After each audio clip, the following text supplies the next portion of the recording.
ఓం మహాగణాధిపతయే నమః. ఓం గం గం గణపతయే నమః.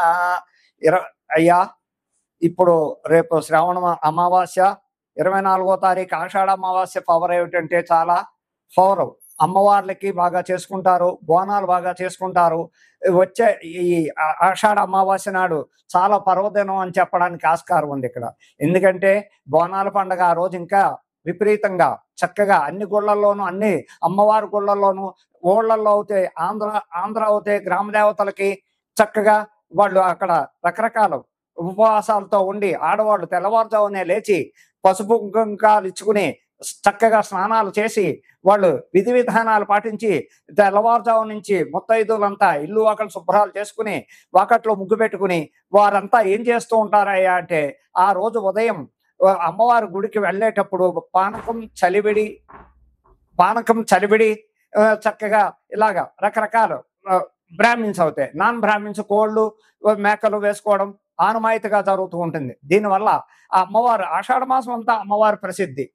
ఇక్కడ బోనాలు ప్రతి ఆదివారం చక్కగా బోనాలు, చక్కగా పెరుగు అన్నం, చక్కెర పొంగలి కుండలో చక్కగా పెట్టుకుని, ఆ కుండ మీద వేప కొమ్మలు పెట్టుకుని చక్కగా నెత్తిమీ పెట్టుకుని చక్కగా బ్యాండ్ మేళాలతో అమ్మవారి గుళ్ళకెళ్ళి ఆ అమ్మవారికి చక్కగా బోనం సమర్పించి చక్కగా విధి విధానాలతో పద్ధతులతో చక్కగా యథావిధిగా చేస్తారని చెప్పడానికి అక్కడ ఉంది. అయ్యా, ఈ ఆషాఢ మాసం ప్రసిద్ధి అంతా అమ్మవార్ల ప్రసిద్ధి అని చెప్పడానికి ఉంది. 24వ తారీఖు ఆషాఢ అమావాస్య నాడు చాలా గొప్పగా పర్వదినం అని చెప్పాలి.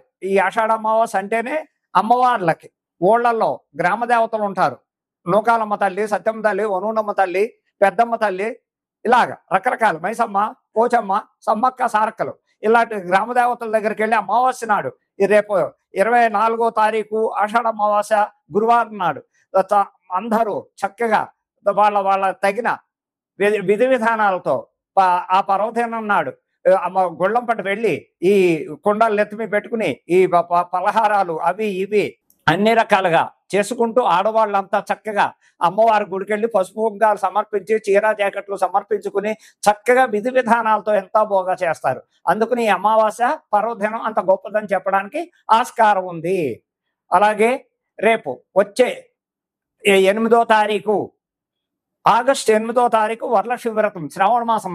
ఆ శ్రావణ మాసం మొత్తం ఆడవాళ్ళు ఎంతో విధి విధానాలతో చక్కగా శుక్రవారాలు, మంగళవారాలు చక్కగా విధి విధానాలతో ఎంతో అందంగా ముత్తైదులను పిలుచుకోవడం. మంగళవారం అవుతే శ్రావణ మంగళవారం నాడు చేసేది ఏమిటంటే, సాయంకాలం వెళ్ళి ముత్తైదులను పిలుచుకుని శనగలు, పళ్ళు, తాంబూలం అలాగే అన్ని పెట్టుకుని ముత్తైదులకు పసుపు రాసి, కాళ్ళకు పసుపు రాసి, గంధం పెట్టి, బొట్టు పెట్టి వాయినాలు ఇచ్చుకుని ఆయన అయితే శ్రావణ మాసం అంతా శుక్రవారం వరలక్ష్మి వ్రతం నాడు చేయవలసిన పండగ ఏమిటయ్యా అంటే, తెల్లవారుజామునే లేవడం, చక్కగా ఇల్లంతా శుభ్రం చేసుకోవడం, దేవుడి మందిరం శుభ్రం చేసుకోవడం.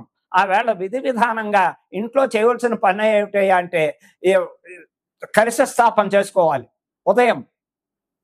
ఉదయం కలశ స్థాపన చేసుకుని చక్కగా ఒక పీట వేసి, దేవుడి మందిరంలో పీట వేసి, ఆ పీట మీద పద్మం వేసి, ముగ్గుతో పద్మం వేసి, వరిపిండి కానీ ముగ్గు కానీ పద్మం వేసి, ఆ పద్మం మీద కలశం పెట్టుకుని, ఆ కలశంలో ఇన్ని నీళ్లు, పసుపు నీళ్లు వేసి, ఒక రూపాయి కాని వేసి, దాని మీద మామిడి కొమ్మలు పెట్టి, ఆ మామిడి కొమ్మల మీద కొబ్బరికాయ పెట్టి, ఆ కొబ్బరికాయ మీద పైన కలశం ఎర్రని గుడ్డ చుట్టి చక్కగా కలశం మీద పెట్టి ఓ పువ్వు, చామంతి పువ్వ, గులాబీ పువ్వ పెట్టి విధి విధానాలతో చక్కగా ముత్తైదులను పిలుచుకుని వరలక్ష్మి వ్రతం విధి విధానం ఏ విధంగా చేయాలి అంటే, ఆ అమ్మవారి నామాలు చదువుకోవడం. పసుపు గణపతి, హరిద్రా గణపతిని ఫస్ట్. హరిద్రా గణపతి అంటే పసుపుతో చేసే గణపతిని హరిద్రా గణపతి అంటారు. ఆ గణపతిని తయారు చేసి ఆ బియ్యం మీద పెట్టి, ఆ బియ్యం చక్కగా ఫస్ట్ వినాయకుడు సంకల్పం చెప్పుకోవడం, వినాయకుడు నామాలు చదువుకోవడం, తరువాత వరలక్ష్మి వ్రతం నామాలు చదువుకోవడం. ఆ నామాల యొక్క వరలక్ష్మి వ్రత కథ చక్కగా సాంప్రదాయ ప్రకారంగా షోడశోపచారాలతో సహా చేసుకుంటూ పూజ అయిన వెంటనే హారతలు, నివేదనలు ఏమిటయ్యా అంటే, అక్కడ బూర్లు, పులిహార, క్షీరాన్నం, రకరకాలు పిండి వంటలు ఏవైనా చేసుకోవడానికి ఆస్కారం ఉంది. ఎన్నో విధాలుగా వరలక్ష్మి వ్రతం సాంప్రదాయం ఏమిటయ్యా అంటే, ఎన్నో విధి విధానాలకి రకరకాలుగా చేసేందుకు శ్రావణ మాసం అంతా పర్వదినం, ఎంతో పర్వదినం ఇది. ఈ పర్వదినం అంటే ఏమిటయ్యా అంటే, ఎంతో చక్కగా ఎన్నో విధి విధానాలతో ఆడవాళ్ళంతా ఎన్నో రకాలుగా చేసుకుంటూ ముత్తైదులను పిలుచుకొని తాంబూలాలు చక్కగా తయారు చేసి శనగలు వాయినాలు, శనగలు ప్రతి పళ్ళెల్లోనూ పెట్టి స్తోమత ఉన్న వాళ్ళు చీర జాకెట్ పెట్టచ్చు, లేని వాళ్ళు ఒక జాకెట్ పీసు, ఎర్ర జాకెట్ పీసు, పసుపు కుంకుమ గాజులు ఇటువంటివన్నీ పెట్టి చక్కగా ముత్తైదులందరికీ కాళ్ళకి పసుపు రాసి గంధం రాసి బొట్టు పెట్టి వాళ్ళకి ఆ వాయనం ఇచ్చి వాళ్ళ చేత ఆశీర్వచనం తీసుకుని ఇలా చేయడం వల్ల ఎందుకయ్యా శ్రావణ మాసమే ఆడవాళ్ళు ఈ విధి విధానం అంతా ఆడవాళ్ళు దేశవ్యాప్తంగా ఎందుకు చేస్తారయ్యా అంటే దీనికి కారణం పార్వతీదేవి. ఈ పార్వతీదేవి అప్పుడు ఆ మహాతల్లి శ్రవణ శుక్రవారాలు, శ్రవణ మంగళవారాలు ఆ మహాతల్లి చేసి ఇప్పుడు ఈ కలియుగం వచ్చాక, ఈ తరం వచ్చాక అది కంటిన్యూ అవుతూ ఉంది. ఆ మహాతల్లి ఆ పార్వతీదేవి ఉదయమే లేచి ఇల్లంతా శుభ్రం చేసుకుని ముత్తైదులు అందరినీ పిలిచి చక్కగా వరలక్ష్మి వ్రతం కథ విధి విధానాలు అందరికీ విన్నవించి తర్వాత ఇలాగే పాదాలకి పసుపు రాసి చక్కగా గంధం పెట్టి వాయినాలు శనగల వాయినం ఇచ్చి ఆవిడ భోజనాలు కూడా పెట్టి ఎంతో మంది సత్కరించి ఆ ముత్తైదులు అందరి చేత ఆశీర్వదింది. అదే విధానంగా ఇప్పుడు చేయవలసిన కార్యక్రమం ఏమిటంటే హిందూ ధర్మం సాంప్రదాయ ప్రకారంగా ఈ శ్రావణ మాసం ఆడవాళ్ళ పండగ విపరీతంగా చక్కగా చేసుకుంటారు. దీనివల్ల ముత్తైదువులుగా భర్తల కోసం, పిల్లల కోసం, ఇంట్లో ఆయురారోగ్యాల కోసం అనేక విధాలుగా ఆ అమ్మవారిని కొలుస్తూ ఆ లక్ష్మీదేవి ఆ వరలక్ష్మీదేవి వ్రతం నాడు ఇంటి క్షేమం కోసం, ఇంట్లో ఆరోగ్యాల కోసం, పిల్లలు చదువుల కోసం, అన్నిటి కోసం ఈ వ్రత విధానం పాటించడం వల్ల భర్తకి, పిల్లలకి అనేక రకాలుగా బాగుంటుందని చెప్పడానికి ఆస్కారం ఉంది. ఈ శ్రావణ మాసం ఎంతో ఉత్తమైంది. అలాగే రేపు 16వ తారీఖు కృష్ణాష్టమి వస్తోంది. 16వ తారీఖు కృష్ణాష్టమి నాడు మధురలో ఎంతో వైభవంగా చేస్తారు కృష్ణాష్టమి. మధురలో చేసే కృష్ణాష్టమి లక్షల మంది ఎంతో మంది భక్తులు వచ్చి ఆ కృష్ణ పరమాత్మ వేడుకలు చూసి నాట్యాలు, కోలాటాలు రకరకాలుగా చేస్తూ ఆ పరమాత్మని సేవించుకుంటూ దర్శనాలు చేసుకుంటూ లక్షల మంది వస్తుంటారు. అలాగే ప్రతి చోట ప్రతి స్టేట్లోనూ ఈ కృష్ణాష్టమి విధి విధానం ఎలాగయ్యా అంటే రాత్రి వేళ చేసే పండగ ఇది, పగల చేసే పండగ కాదు. రాత్రి ప్రతి చోట చక్కగా ఉట్టిలు కట్టడానికి చక్కడికి పైన కర్రలు కట్టి ఆ కర్రకి ఉట్టిలు వేళ్లాడి తీసి చక్కగా పిచికారీలతో కానీ నీళ్ళ మగ్గుతో బకెట్లతో నీళ్లు పెట్టుకుని అక్కడ ఆ రాత్రి 7-8 నుంచి రాత్రి 10-11 దాకా చక్కగా ఈ కృష్ణాష్టమి మహోత్సవం ఎంతో బాగా చేస్తారు. ఈ కృష్ణాష్టమి అంటేనే పర్వదినం చాలా గొప్పదని చెప్పడానికి ఆస్కారం ఉంది. ఆ వేళ రాత్రి ఆ కృష్ణ పరమాత్మకు ఉట్టి కొట్టడం, ఆయనకి వెన్న అంటే మహా ఇష్టం. ఆ వెన్న ముద్దలు నైవేద్యం పెట్టి అందరూ చక్కగా అందులో చక్కెర వెన్న వేసి ఆ ప్రసాదం స్వీకరించడం వల్ల కూడా ఇస్కాన్ టెంపుల్లో ఇవి అన్ని బెంగళూరు అనగా హైదరాబాద్ అనగా ఎక్కడ చూసిన ఇస్కాన్ టెంపుల్లో కలకల్లాడుతూ ఈ పండుగ ఎంతో ఆనందంగా ఉత్సాహంగా చేస్తారు. దాన్ని విధి విధానాలతో భక్తులందరూ లక్షలాది మంది ఆ దేవాలయాలకు వెళ్ళడం, చక్కగా కోలాటాలు చూడడం, చక్కగా సంబరాలు చూడడం, అనేక విధాలుగా కృష్ణాష్టమి అంటేనే ఎంతో పవిత్రమైన పండగ అని చెప్పడానికి ఆయన మహానుభావుడు. ఆయన్ని ఫస్ట్ అన్నిటికీ కారకుడు, లయకారకుడైన దేనికైనా దశావతారాల్లో ఎత్తిన ఏ అవతారం చూసినా ఆ పరమాత్మ చేసేది ఇంత అంతా కాదు. ఒక్క అవతారం కాదు ఆయనది, ఎన్నో అవతారాలు, దశావతారాలు ఎత్తుతాడు. ఒక్కొక్క యుగంలో ఒక్కొక్క రకంగా ఒక్కొక్క అవతారం ఎత్తి ఆయన ఏ పరిస్థితుల్లో ఎక్కడ ఏది వచ్చినా ఆయన సంహరించడానికి కూడా ఉగ్రనరసింహుడు అవుతాడు. అలాగే రకరకాల విధి విధానాలతో ఏ టైంలో ఎక్కడ ఆపద వచ్చినా ఆపదకు వెళ్ళి వాళ్ళు అనేక రకాల ఇబ్బందులను చూసి, అలాగే సుభద్రాదేవికి ఆయన రక్షాబంధం కట్టి ఎంతో చక్కగా చేస్తాడు. అనేక రకాలుగా ఎన్నో ఈ కృష్ణాష్టమి వేడుకలు చేసుకోవడానికి చాలా మంది భక్తులు, అనేక లక్షల మంది, కోట్ల మంది దేశవ్యాప్తంగా ఈ పండుగ చేసుకుంటారు. ఈ పర్వదినం నాడు చేసేది 16 కృష్ణాష్టమి నాడు చాలా ఉత్తమమైన పండుగ అని చెప్పడానికి ఆస్కారం ఉంది. అలాగే 9వ తారీఖు రాఖీ పౌర్ణమి.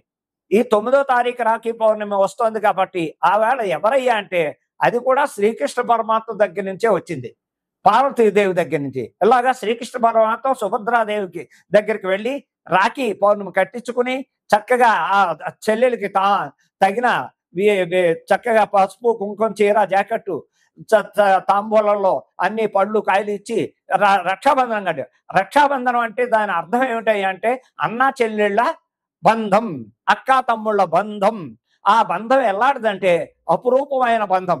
ఈ ఇంత అంత అని కాదు అక్కడ చెప్పడానికి. ఆ బంధం ఏంటంటే చెల్లికి అన్నగారు అభయహస్తం.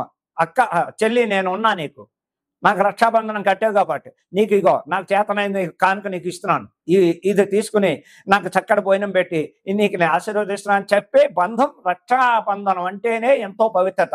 అక్కడ అన్నా చెల్లెళ్ళే కట్టుకోవాలని లేదు, ఫ్రెండ్షిప్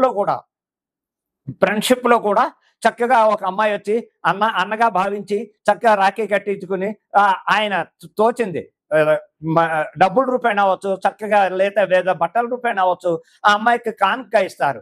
అలాగే ఆ అమ్మాయి కూడా అన్నకి స్వీటో ఏదో ఇచ్చి ఆ రక్షాబంధనం కట్టించుకుని ఆశీర్వాదం తీసుకుంటుంది. ఒక అన్నా చెల్లెళ్ళే కట్టుకోవాలని లేదు ఎక్కడ.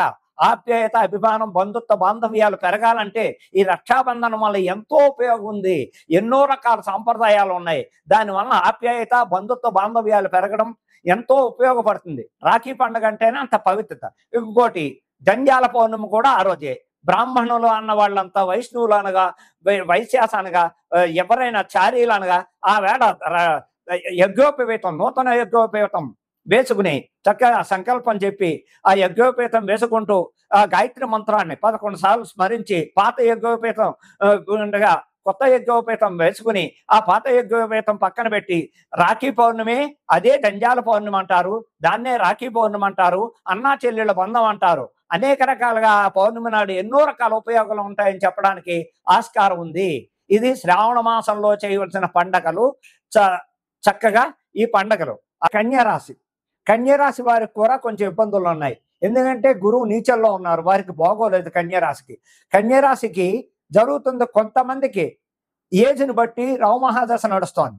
ఆ రవమహాదశలో చాలా జాగ్రత్తలు పడ్డారు. వాళ్ళు పాటించవలసిన విధి విధానాలు ఎలాగయ్యా అంటే సంవత్సరం పొడికి అసలు బాగోలేదు. కన్యరాశికి కూడా గురువు బాగోలేదు. అక్కడ అలాగే కన్యరాశి ప్రకారంగా చూసుకున్న వాళ్ళకు కూడా చాలా ఇబ్బందులు ఉన్నాయి. ఫైనాన్షియల్ ట్రబుల్స్, అనారోగ్య సమస్యలు, అప్పులు, బాధలు, ఏ పని చేసినా సక్సెస్ కాకపోవడం, ఇబ్బందులు, ఇన్ని రకాలు వాళ్ళు కూడా సాల్వ్ చేయాలి. ఆ కన్యరాశి వాళ్ళు కూడా హస్తా నక్షత్రం కన్యరాశి, ఉత్తరా నక్షత్రం కన్యరాశి వాళ్ళు పాటించవలసిన విధి విధానాలు చక్కగా గణపతి గణపతి గణపతి గణపతి ప్రతి బుధవారం గణపతికి గరిక బెల్లం గుడికి వెళ్ళడం, ఆ వినాయకుడికి అర్చన చేయించుకోవడం, తీర్థప్రసాదాలు స్వీకరించడం, ఓపుకుంటే ప్రతి బుధవారం ఇన్ని ఉండ్రాళ్ళు, వరిపిండితో చేసిన ఉండ్రాళ్ళు, వరి నూకతో చేసిన ఉండ్రాళ్ళు 11, 9 ఇలా పట్టుకెళ్ళి ఆ వినాయకుడి గుడిలో ఇచ్చి ప్రసాదం కింద అందరికి పంచిపెట్టడం వల్ల కూడా ఎంతో ఉపయోగం ఉంటుంది. ఎంతసేపు వినాయకుడిని ఆరాధించండి. కన్యరాశి వాళ్ళు కూడా కొన్ని ఇబ్బందులు ఉన్నాయి. దశలు బాగోని వాళ్ళు చాలా మంది ఉన్నారు. రావు మహాదశలో నలిగిపోతున్న వాళ్ళు చాలా మంది ఉన్నారు. వీరు ఎంతసేపు దుర్గాదేవి, ప్రతి మంగళవారం దుర్గాదేవికి గుడికి వెళ్ళడం, దుర్గాదేవి అర్చన చేయించుకోవడం, ఆ కుంకుమ నుదుటిని పెట్టుకుని అమ్మకి ప్రదక్షిణాలు చేసి ఓపుకుంటే చండీ హోమం కూడా చేయించుకోండి. ఓపుకున్నవారు అమావాస్య నాడు కానీ పౌర్ణమి నాడు, ప్రతి పౌర్ణమి వచ్చే నెల ప్రతి పున్నమి నాడు చండీ హోమం చేయించుకోవడం వల్ల ఈ కన్యరాశి వాళ్ళకి ఈ రాహుబాధలు కానీ ఇటువంటివి పోవడం. వాళ్ళు ఎంతసేపు ఓపుకుంటే ప్రతి మంగళవారం రాహు దేవతకి మినుగుల దానం కేజింపావు నల్లగుడ్డలో కట్టి చక్కగా ఓ బ్రాహ్మడికి, గుడికో ఇంటికో దగ్గరకో వచ్చిన బ్రాహ్మడికి ఆ మినుగులు దానం ఇవ్వడం, ఆ దానం ఇచ్చి తగిన దక్షిణ ఇచ్చి అలా చేసుకోవడం వల్ల కూడా వీళ్ళకి ఇబ్బంది. అలాగే లేని వాళ్ళకి, పేద పిల్లలకి, చక్కగా చదువుకునే వాళ్ళకి, వాళ్ళు స్తోమత లేని పిల్లలకి విద్యకి కాస్త ధన సహాయం చేయడం, ఆ విద్య చదువుకోలేని వాళ్ళ పుస్తకాలు కొనిచ్చి ఫీజులు కట్టలేని వాళ్ళకి ఎంతో కొంత సహాయం చేస్తూ అలా చేయడం వల్ల కూడా కన్యరాశి వాళ్ళకి ఇటువంటి మార్గాలు, ఇటువంటి దానాలు, ఇటువంటి దైవ దర్శనాలు చేసుకుంటూ ఉంటే కూడా కన్యరాశి వాళ్ళకి ఏదేమైనప్పటికీ మార్చి దాకా బాగోలేదని చెప్పడానికి ఆస్కారం ఉంది.